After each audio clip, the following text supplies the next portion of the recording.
Hey guys, today we're going to be reviewing the CVs of virtual assistants. It's speed round. I'm going to give myself 1 minute to look at each CV. I have not seen these before. We recruit hundreds of virtual assistants for businesses across North America.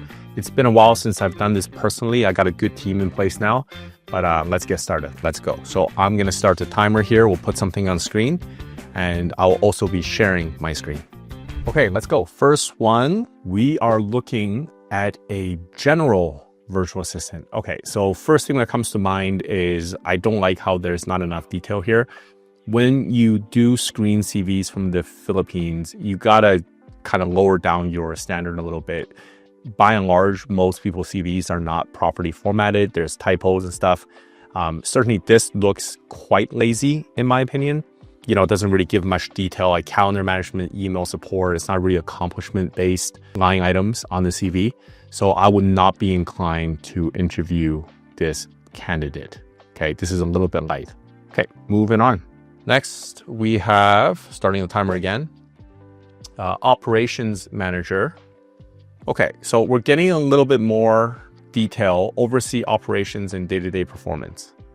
So what I like about this person's CV is there is some accomplishments at the bottom, like managing headcount from 1 to 32 ratio. So that's kind of a weird way of saying it. I mean, I guess what he or she is trying to say is that they managed 32 people, 12 years of experience. Again, if you're looking for someone like an operations manager, I can see the suit and tie there, who has attention to details. This doesn't really scream it. You can just see with the formatting errors, but probably worth the interview if you are looking for someone with that management experience. You know, managing a team is very different than being a virtual assistant, a jack of all trades, where they have to think on the fly and solve problems. Let's do the next one. Okay, here's a project manager. Okay, so at least we're getting more details here. I like how there's an emphasis on achievements. I can see there's a proper headshot back here. I'm not going to read this wall of text, but again, this is my kind of criteria. When I look here, I can see that there's some achievements. Increase operational efficiency by 33% in July 2024 against negative 20% in May 2024. And I guess we probably would have a bit more context if I read this, but I don't have time. If I chose to interview this candidate, looks like a lady, I would be basically diving in deep on these accomplishments, asking her, you know, why 5 times. We're like, how did you do this? What was something that went wrong? How did you solve it? And so forth, right? Because certainly she's using numbers, she's using accomplishment-based things, statements. That's a good sign. Okay, next we have appointment setter. Okay, this one we know very well because we used to have over 20 appointment setters that worked for a business. So the first thing that I see, you know, even though she applied for an appointment setter, her last job was EA. And this is a very different skill set than being able to make cold calls. You know, actually, if I look back here, there is no appointment setter experience. So very interesting. Maybe she is looking for a career change, although I'm not sure why anybody wants to be an appointment setter. It's very difficult to make cold calls. On just the CV here, I probably wouldn't interview her, but I might ask her for an audio file just so I can get a sense of how her English is. And maybe there's some context here that I don't know. Maybe she has some experience prior to being an EA and after school, because it does seem there's a gap where she was doing cold caller, customer service representative work at a call center, and that might help.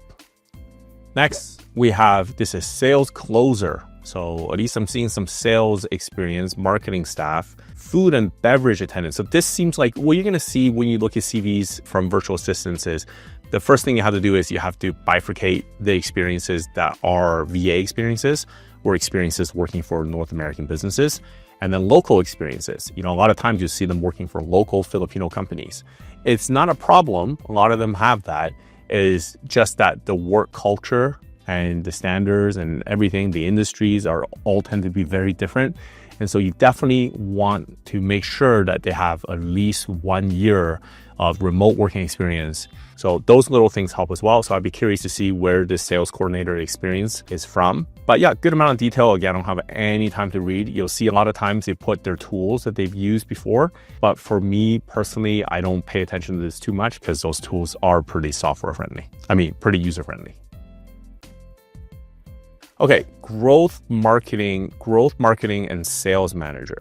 I'm going to focus this part. Okay, so SEO and PPC are really big areas. I am very skeptical that this person knows both. If somebody says they're like 8 out of 10 on SEO and PPC, most likely they're like 3 out of 10 on both. A lot of very specialized work, and these are all specialized areas that entire agencies operate under. And if I look at their CV, customer success manager, customer success, this is since 2022, done a little bit of digital marketing back, sales coach. So, the good thing is like I'm sensing an older individual, which means they might have the bona fide experience, but I am skeptical that just in 2 years or 3 years that they can claim that they can do both.